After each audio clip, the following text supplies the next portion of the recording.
Descubrí que mi hija envidiosa, de 30 años, estaba mintiendo sobre tener empleo hacía 6 meses. Gracias a Dios que me di cuenta, porque me llamó diciendo: «Hola, mamá, ¿pasó algo con tu tarjeta?». Yo respondí: «Solo cambié de banco y puse la herencia de mi marido, de 130 millones, allí».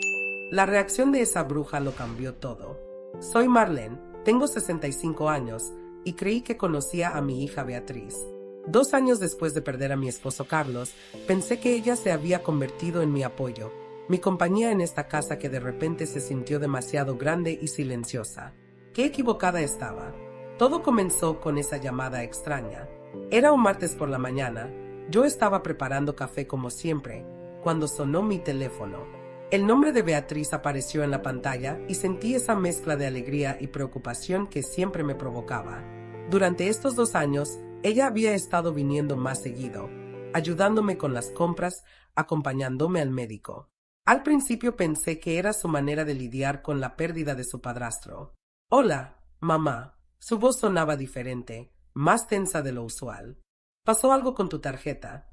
La pregunta me tomó por sorpresa. «¿Mi tarjeta? ¿Qué quieres decir, hija?», le pregunté, sintiendo una pequeña alarma en mi pecho. «Es que intenté usarla esta mañana y me la rechazaron. Pensé que tal vez habías tenido algún problema con el banco». Intenté usarla. Esas 3 palabras se quedaron flotando en mi cabeza como una nube negra. Beatriz tenía mi tarjeta desde hacía meses. Se la había dado cuando me dijo que necesitaba ayuda para algunos gastos mientras buscaba un nuevo trabajo. «Mamá, es temporal», me había dicho con esos ojos que siempre me ablandaban. «Solo hasta que me establezca en la nueva empresa». Pero en ese momento, algo dentro de mí se despertó. Una voz pequeña que había estado tratando de ignorar durante semanas. Esa voz que me susurraba que algo no cuadraba con la historia de Beatriz. Que era extraño como siempre tenía tiempo para visitarme en horario laboral. Que nunca hablaba específicamente de su trabajo, de compañeros, de proyectos. En ese momento, por algún impulso que ahora agradezco, decidí hacer una prueba. «Ah, sí, hija. Solo cambié de banco y puse la herencia de tu padrastro, los 130 millones, en una cuenta nueva. Debe ser por eso». El silencio que siguió duró apenas unos segundos, pero para mí fueron eternos. Luego escuché algo que jamás olvidaré. Su respiración se aceleró. 130 millones. Su voz sonaba ahora completamente distinta. Ya no era mi hija preocupada preguntando por un problema con la tarjeta. Era alguien más, alguien que yo no reconocía. «Mamá, ¿estás segura de que es buena idea mover tanto dinero así nomás? ¿Y si hay problemas? ¿Y si necesitas ayuda para manejarlo?». En ese momento todo cambió para mí. La manera en que su voz se transformó, como si hubiera quitado una máscara. De repente ya no se trataba de una tarjeta rechazada, sino de cómo podía ayudarme con esa cantidad de dinero. Mi corazón comenzó a latir tan fuerte que pensé que podría escucharlo a través del teléfono. «Mamá, sabes que puedes confiar en mí para estas cosas», continuó, y cada palabra era como un cuchillo. «Tal vez deberíamos sentarnos y hablar sobre tus finanzas. Con la edad, a veces es fácil cometer errores con tanto dinero». Con la edad, como si de repente fuera una anciana senil que no podía manejar sus propios asuntos. «No te preocupes, Beatriz», le dije, tratando de mantener la voz calmada aunque sentía como si el suelo se moviera bajo mis pies. «Solo estoy organizando algunas cosas. Hablamos después». Colgué antes de que pudiera responder, y me quedé ahí parada en mi cocina, sosteniendo ese teléfono como si fuera una bomba a punto de explotar. Por primera vez en meses, tal vez en años, vi a mi hija con claridad. Y lo que vi me destrozó completamente. Durante 2 años había estado viviendo una mentira. Durante 2 años había estado alimentando una relación que existía solo en mi imaginación. Mi hija no venía a visitarme por amor o por el dolor compartido. Venía porque yo era útil, porque tenía algo que ella quería. Me senté en la mesa de la cocina donde Carlos y yo habíamos desayunado durante tantos años, donde Beatriz había hecho su tarea cuando era niña, y lloré como no lloraba desde el funeral de mi esposo. Pero estas lágrimas eran diferentes. No lloraba por una pérdida, lloraba por un descubrimiento, por darme cuenta de que había perdido a mi hija real hacía mucho tiempo, y había estado viviendo con una extraña que llevaba su cara. ¿En qué momento perdí a mi hija verdadera y la reemplacé con esta versión que solo veía números donde debería haber amor? Comenta de qué país eres para ver si hay alguien que se identifica contigo en los comentarios. Después de esa llamada, no pude quedarme quieta. Tenía que saber la verdad completa. Fui directo a mi escritorio y saqué todos los estados de cuenta de los últimos 6 meses. Mis manos temblaban mientras revisaba cada transacción de mi tarjeta. Lo que encontré me quitó el aire de los pulmones. Restaurantes caros, tiendas de ropa, salones de belleza, hasta pagos en lugares que nunca había escuchado. Miles y miles de dólares cada mes.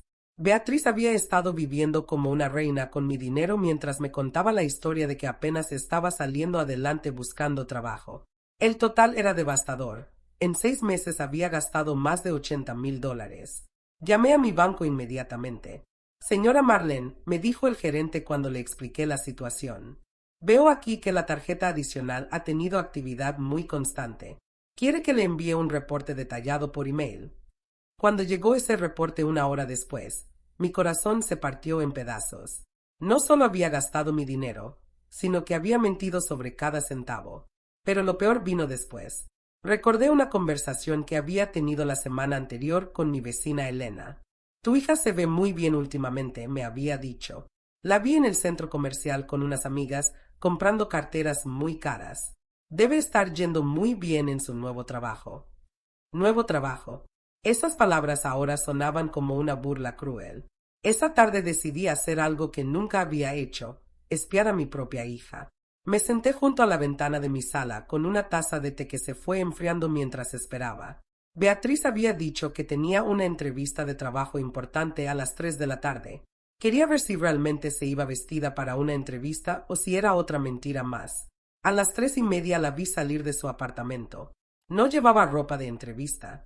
Llevaba jeans y una blusa casual. Caminaba sin prisa, como alguien que va a encontrarse con amigos. Se subió a su auto y se fue en dirección contraria a donde estaban las oficinas corporativas de la ciudad. Mi estómago se contrajo. Una mentira más.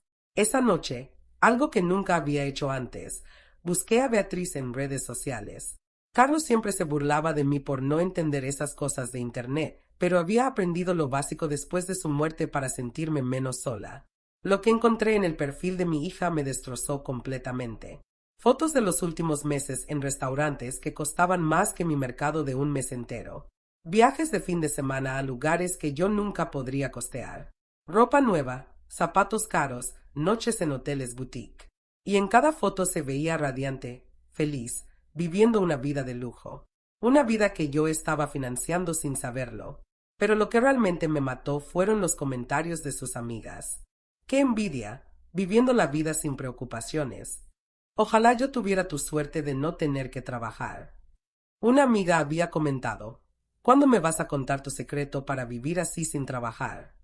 Y Beatriz había respondido, tengo mis métodos, ja ja ja. Tengo mis métodos. Esas 4 palabras se clavaron en mi pecho como puñales. Sus métodos eran yo. Su método era mentirle a su madre viuda, manipular mi soledad, fingir amor mientras vaciaba mi cuenta bancaria. Pero había algo más en esos comentarios que me perturbó profundamente. Una de sus amigas había escrito, Gail, tu mamá debe ser súper cool para dejarte vivir así. Y Beatriz había respondido, mi mamá no sabe ni la mitad de lo que hago. Es mejor así. Mejor así. Como si yo fuera demasiado estúpida para entender su vida real. Recordé todas las veces que había venido a visitarme con cara de preocupación, contándome lo difícil que era conseguir trabajo, lo estresada que estaba por los gastos. Mamá, no sé qué voy a hacer si no encuentro algo pronto, me decía mientras yo le preparaba su comida favorita. El dinero no alcanza para nada. Mentiras. Todo habían sido mentiras perfectamente actuadas. Seguí revisando su perfil como una detective buscando pistas de un crimen. Encontré fotos en lugares que reconocí.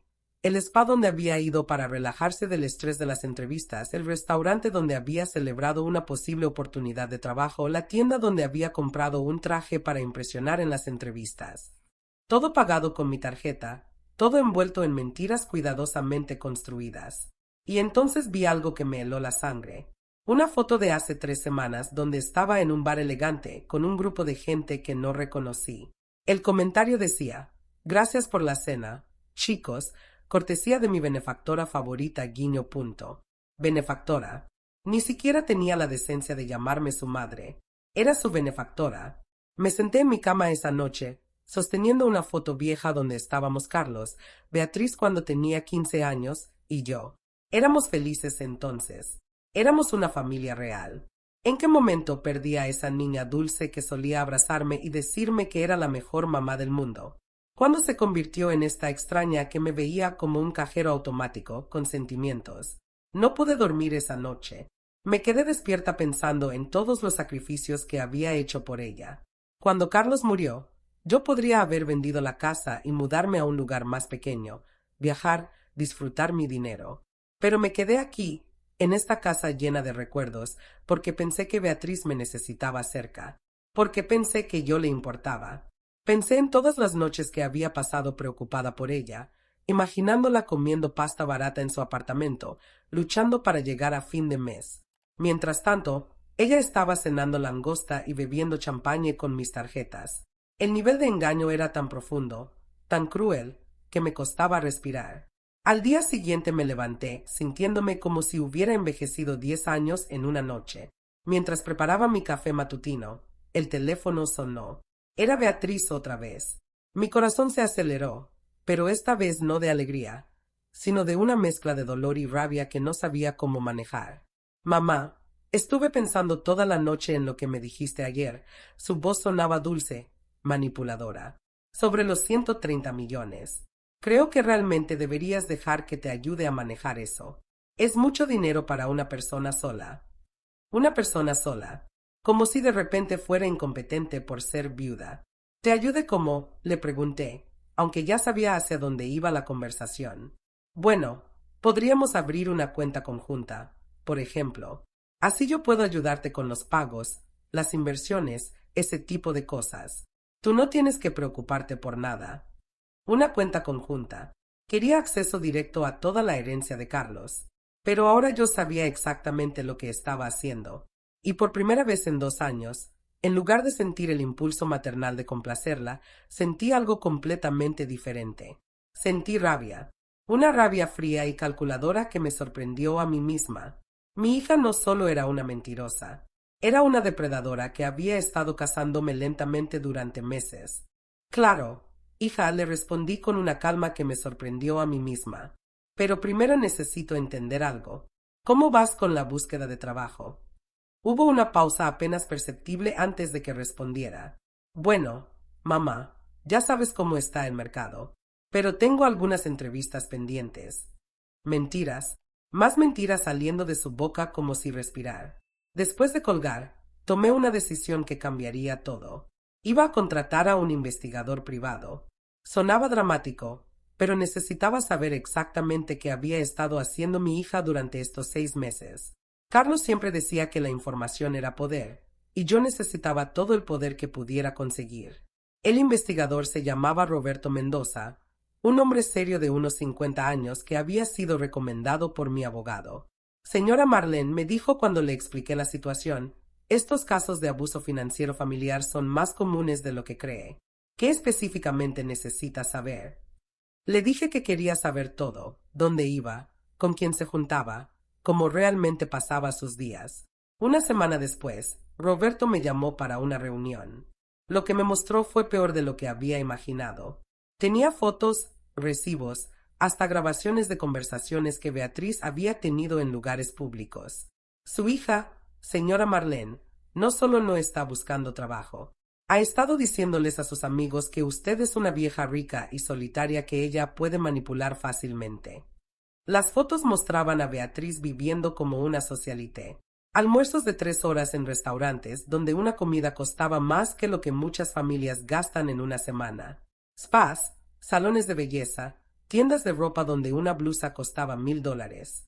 Pero lo que más me dolió fueron las grabaciones. Es súper fácil, la escuché decir en una de las grabaciones mientras estaba en un café con sus amigas. Mi mamá está súper sola desde que murió mi padrastro. Piensa que soy lo único que tiene, así que me da lo que le pida. Es casi patético. Patético. Así veía a su madre, que la había criado sola durante años después de que su padre biológico nos abandonara. Pero había más.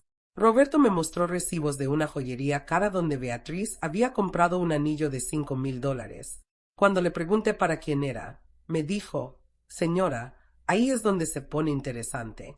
Su hija tiene novio desde hace casi un año. Se llama Ricardo Vázquez, está casado, y según lo que pude averiguar, ella le está pagando los gastos de su divorcio». Mi mundo se tambaleó. No solo me estaba robando, sino que estaba usando mi dinero para mantener a un hombre casado. Un hombre que estaba traicionando a su propia esposa. El investigador continuó: «Según las conversaciones que logré grabar, su hija le ha estado diciendo a este Ricardo que usted tiene mucho dinero y que cuando se muera, ella va a heredar todo. Cuando se muera». Hablaba de mi muerte como si fuera algo que esperaba con ansias, como si fuera un obstáculo entre ella y mi dinero. Me senté ahí en esa oficina, escuchando cómo mi propia hija hablaba de mí como si fuera un impedimento para su felicidad, y algo dentro de mí se rompió para siempre. «Hay más, señora Marlene», continuó Roberto con expresión seria.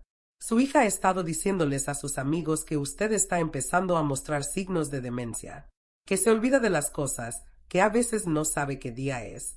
Está construyendo una narrativa donde usted no está mentalmente capacitada para manejar su propio dinero». La sangre se me heló en las venas. Demencia. Estaba plantando semillas para que la gente creyera que yo no estaba bien mentalmente. Recordé comentarios aparentemente inocentes que había hecho en las últimas semanas. «Mamá, ¿estás segura de que tomaste tu medicina? ¿No te acuerdas de que me contaste eso ayer? Tal vez deberías anotar las cosas importantes». Me había estado haciendo gaslighting sistemáticamente, haciéndome dudar de mi propia memoria, de mi propia cordura. Y yo, como una tonta, había empezado a creer que tal vez si se me estaban olvidando las cosas por la edad. Roberto me entregó un sobre grueso. «Aquí tiene todas las pruebas, señora Marlene. Fotos, grabaciones, recibos. Todo lo que necesite si decide tomar acción legal». Pero yo no estaba pensando en acciones legales. Estaba pensando en algo mucho más personal. Esa noche, sola en mi casa, escuché todas las grabaciones una y otra vez.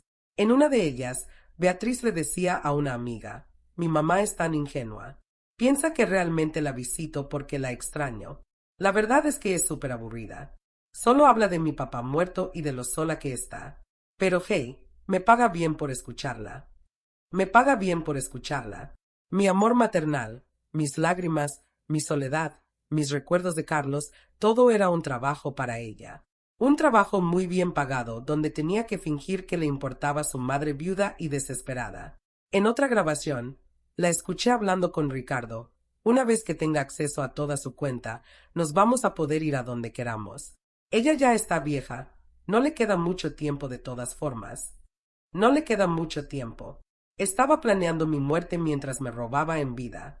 Pero la grabación que más me destrozó fue una donde hablaba con su mejor amiga sobre mi estado emocional. «Está súper deprimida desde que murió Carlos. A veces pienso que hasta le haría un favor si se muriera también. Así ya no sufriría más. Le haría un favor. Mi muerte sería un favor para el mundo según mi propia hija». Me quedé despierta toda esa noche, no llorando, sino planeando. Por primera vez en 2 años, mi mente estaba completamente clara. Sabía exactamente lo que tenía que hacer. Beatriz había subestimado gravemente a su madre patética y aburrida. Al día siguiente la llamé. «Hija, he estado pensando en lo que me dijiste sobre manejar el dinero juntas. Tal vez tienes razón. ¿Por qué no vienes a almorzar el domingo y hablamos de los detalles?» Su voz se iluminó inmediatamente. «Ay, mamá, me alegra tanto que veas las cosas de esa manera. Voy a traer algunos papeles para que los revisemos». Papeles. Ya tenía papeles preparados. Había estado planeando esto mucho antes de esa conversación sobre el banco. Esta no había sido una decisión espontánea, sino un plan cuidadosamente orquestado para tomar control de mi dinero. Pero Beatriz no sabía que su madre senil y patética acababa de declarar una guerra silenciosa. Y en esta guerra, yo tenía todas las armas. El domingo llegó más rápido de lo que esperaba. Me levanté temprano y preparé todo meticulosamente. El almuerzo favorito de Beatriz, la mesa puesta con el mantel que a ella le gustaba, flores frescas en el centro. Pero por primera vez en 2 años, no lo hacía por amor. Lo hacía por estrategia. Beatriz llegó puntual, cargando una carpeta que parecía muy bien organizada. Se veía radiante, probablemente imaginando todo el dinero al que pronto tendría acceso. Mamá, te ves muy bien, me dijo besándome en la mejilla con esa sonrisa que ahora reconocía como completamente falsa. Estoy tan emocionada de poder ayudarte con todo esto. Siéntate, hija. Primero almorcemos y luego hablamos de negocios. Durante la comida, la observé actuar. Cada gesto, cada comentario cariñoso, cada pregunta sobre mi salud, todo era una actuación perfecta. Mamá, ¿has estado durmiendo bien? Te veo un poco cansada. Incluso ahí, plantando semillas sobre mi supuesto deterioro mental. Después del almuerzo, Beatriz abrió su carpeta con la eficiencia de una ejecutiva. Mira, mamá, traje algunos documentos que mi amiga abogada me ayudó a preparar. Su amiga abogada. Por supuesto que ya había consultado con profesionales. Es para una cuenta conjunta donde yo pueda ayudarte a manejar los gastos diarios, las inversiones, ese tipo de cosas. Revisé los documentos fingiendo confusión. No entiendo muy bien todo esto, hija. ¿Qué significa esta parte? Señalé una cláusula que básicamente le daba acceso total a todos mis fondos. Ay, mamá, no te preocupes por los detalles legales.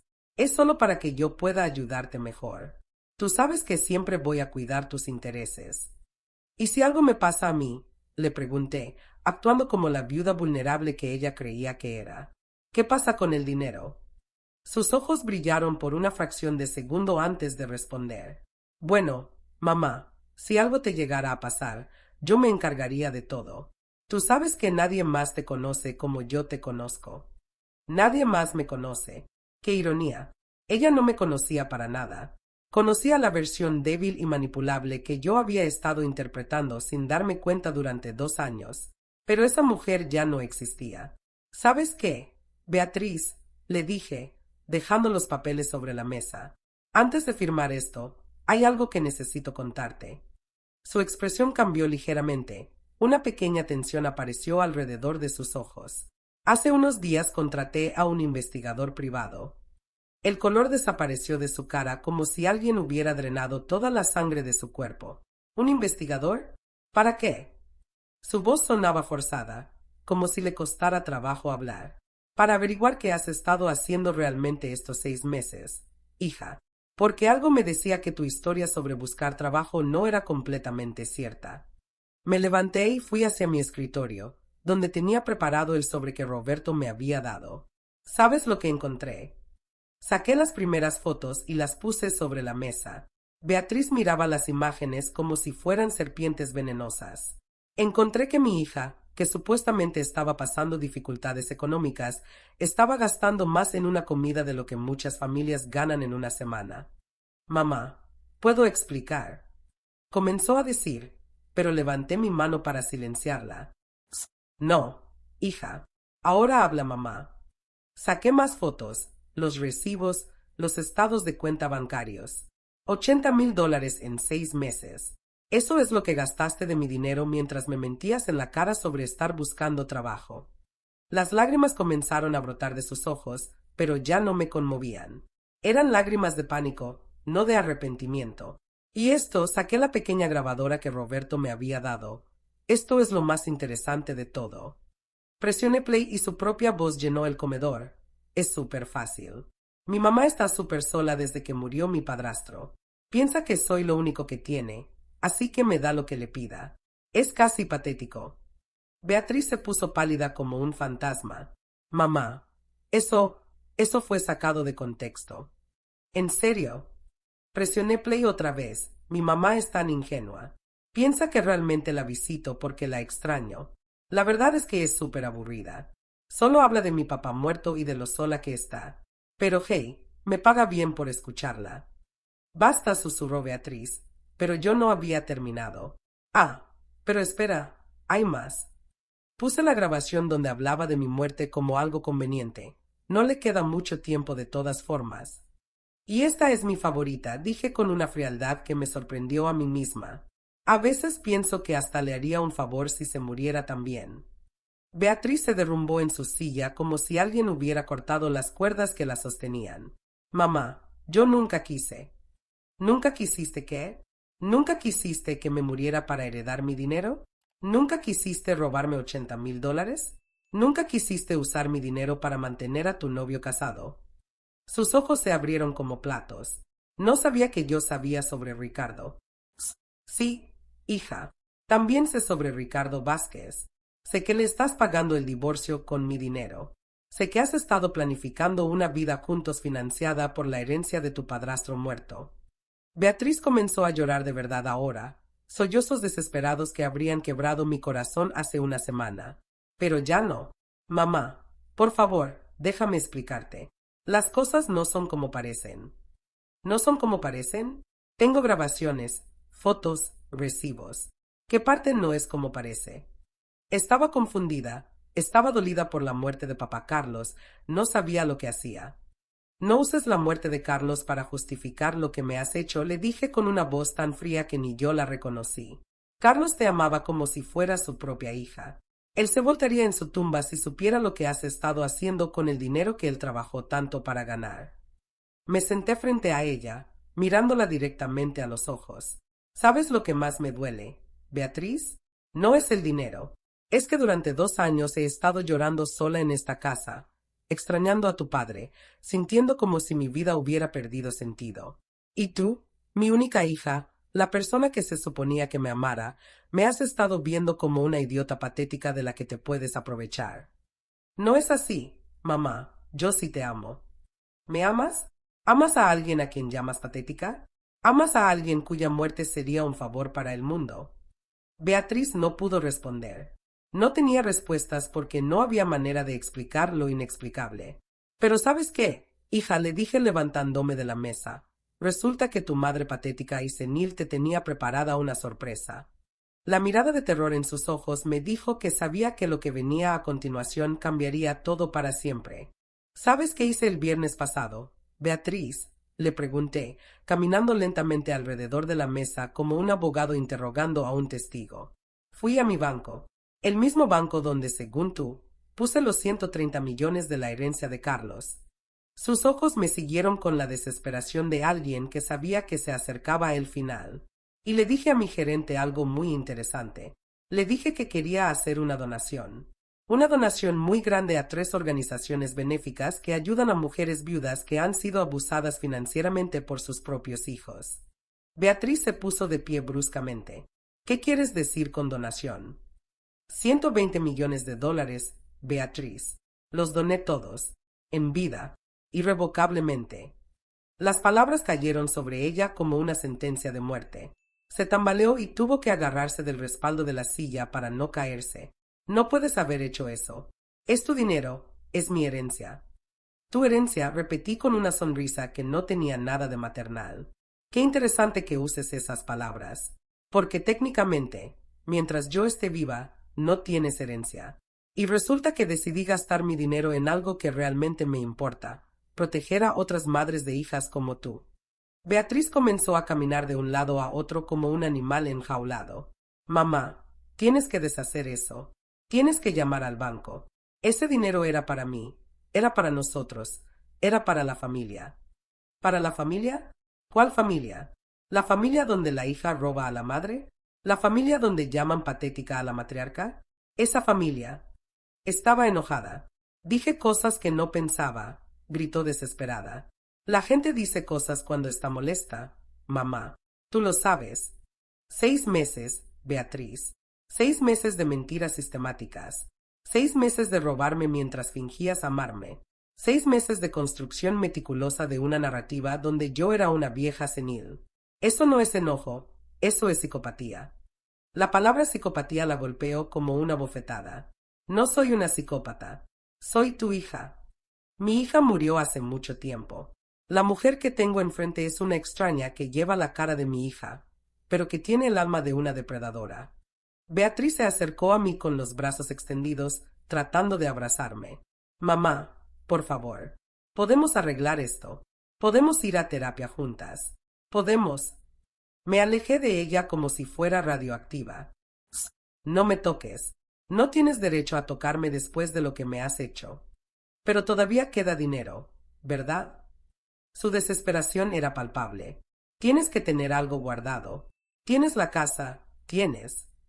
Sí, tengo algunas cosas. Lo suficiente para vivir cómodamente hasta que muera. Pero ¿sabes qué más tengo, Beatriz?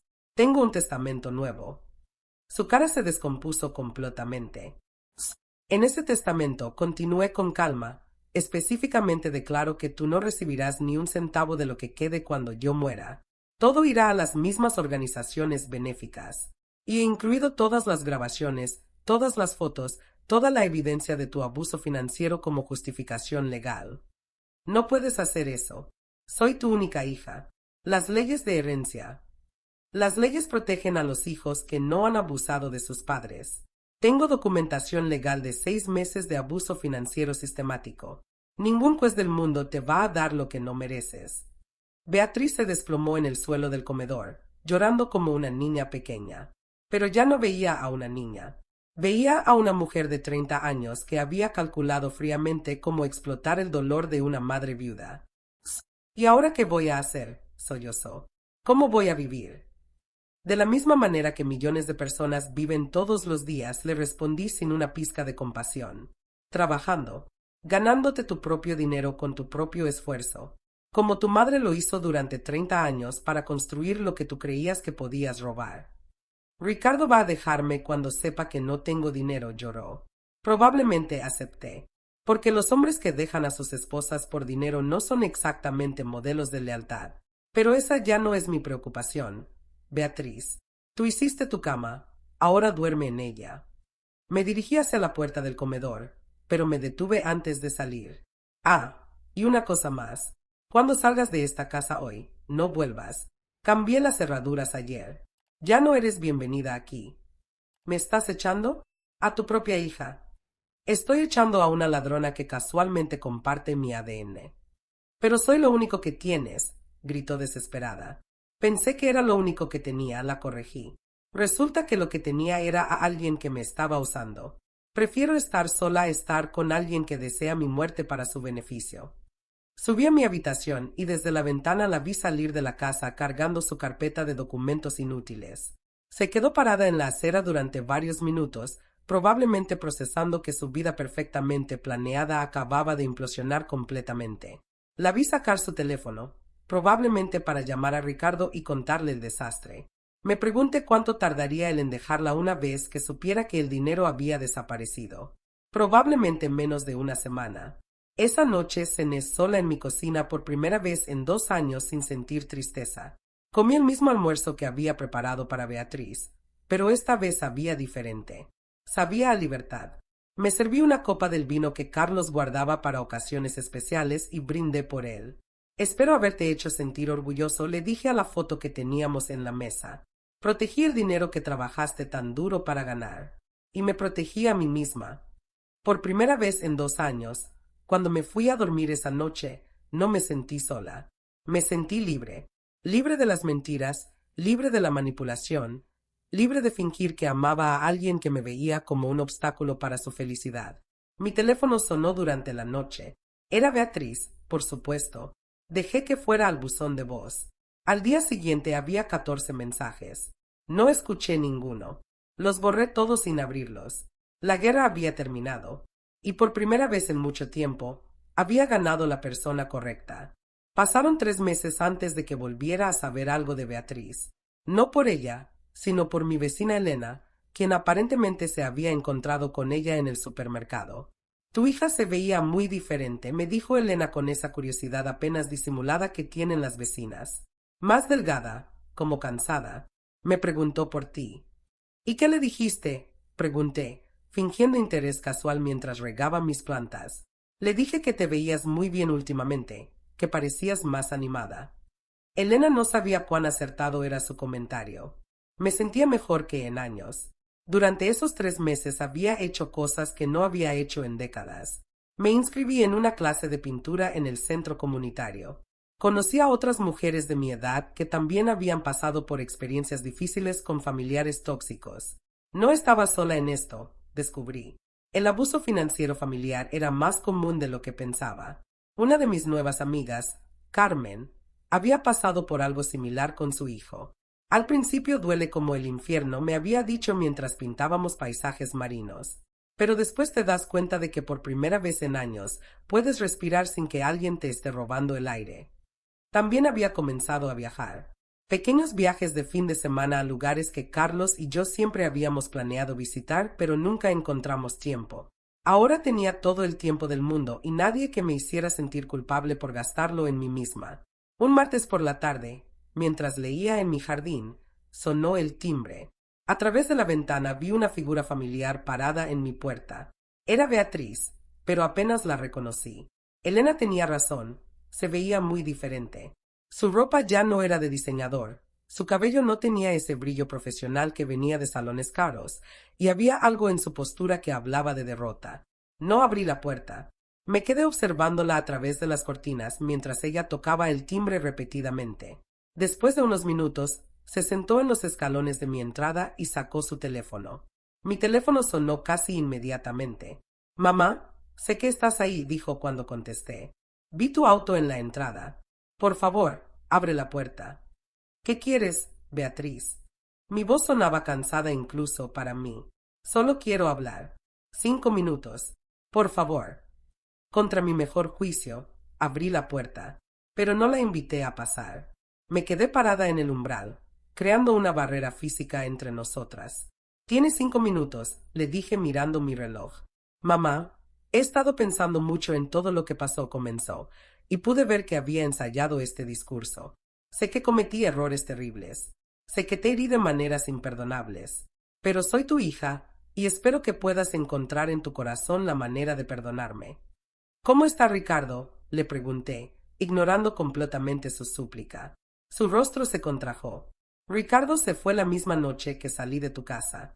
Aparentemente, su amor por mí estaba directamente relacionado con tu cuenta bancaria».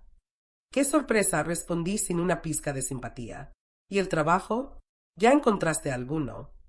«Estoy trabajando en un call center», admitió con la voz quebrada. «De noche. El salario apenas me alcanza para un cuarto que rento con otras 2 chicas». Había justicia poética en todo esto. La mujer que había gastado $1000 en una blusa ahora trabajaba en turnos nocturnos para pagar el alquiler de un cuarto compartido. «Me alegra saber que finalmente estás trabajando», le dije. Carlos habría estado orgulloso. «Mamá, por favor», sus ojos se llenaron de lágrimas. «He aprendido mi lección. Entiendo el valor del trabajo, el valor del dinero, el valor de la familia.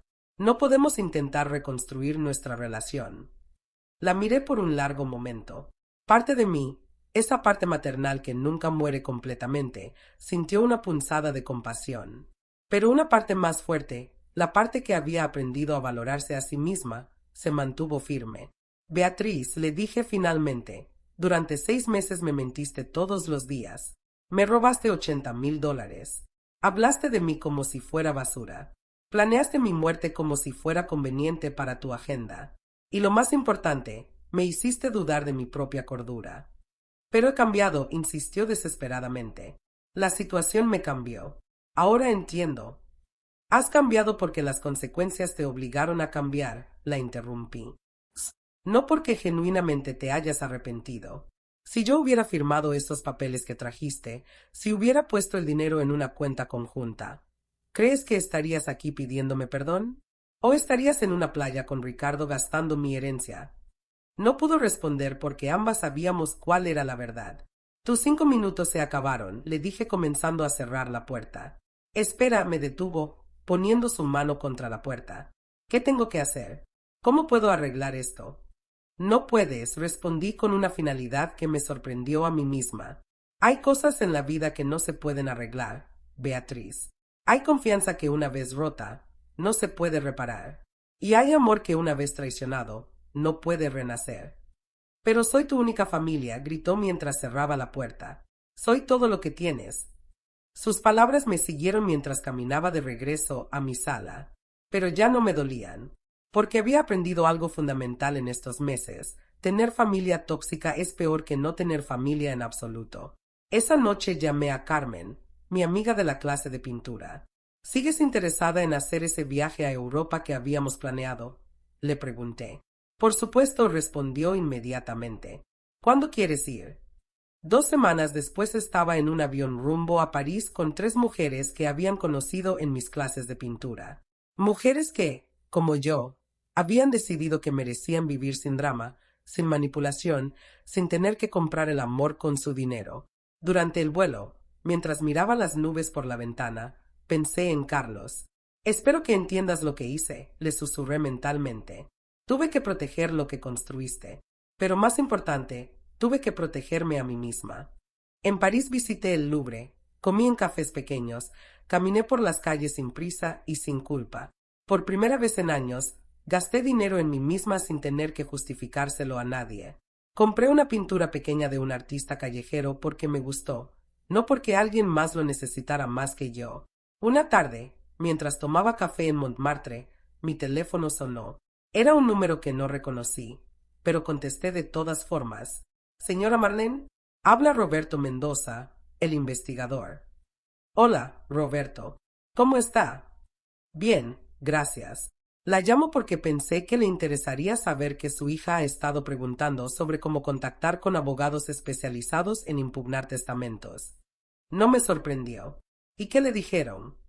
Que sin evidencia de incapacidad mental o coerción, no tiene ninguna posibilidad legal.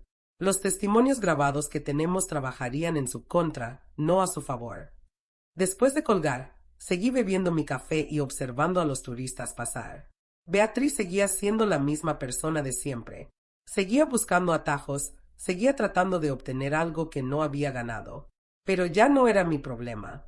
Regresé de Europa renovada y decidida. Había encontrado algo que no había tenido en años, paz genuina. Paz que venía de saber que nadie me estaba usando, nadie me estaba mintiendo, nadie estaba planificando mi muerte para su beneficio. 6 meses después, Elena me contó que había visto a Beatriz trabajando como cajera en un supermercado del otro lado de la ciudad. Se ve mayor, me dijo Elena, como si hubiera vivido mucho en poco tiempo. No sentí satisfacción al escuchar esto. Tampoco sentí tristeza. No sentí nada, y eso me indicó que finalmente había sanado. La indiferencia, descubrí, era el opuesto del amor. Y era exactamente lo que mi hija merecía de mí. Ahora, un año después, vivo en una casa más pequeña cerca del mar. Tengo una vida simple pero rica, mis clases de pintura, mis amigas, mis viajes ocasionales, mis libros. Y por primera vez en décadas, cada día me pertenece completamente. A veces la gente me pregunta si extraño a mi hija. La respuesta honesta es que extraño a la hija que pensé que tenía. Pero no extraño a la mujer que realmente era. Extraño la ilusión, no la realidad. Mi nombre es Marlene, tengo 66 años, y finalmente aprendí que el amor verdadero nunca viene con condiciones, manipulación o mentiras. Y que a veces, la mayor muestra de amor propio es alejarse de quienes no saben valorarte.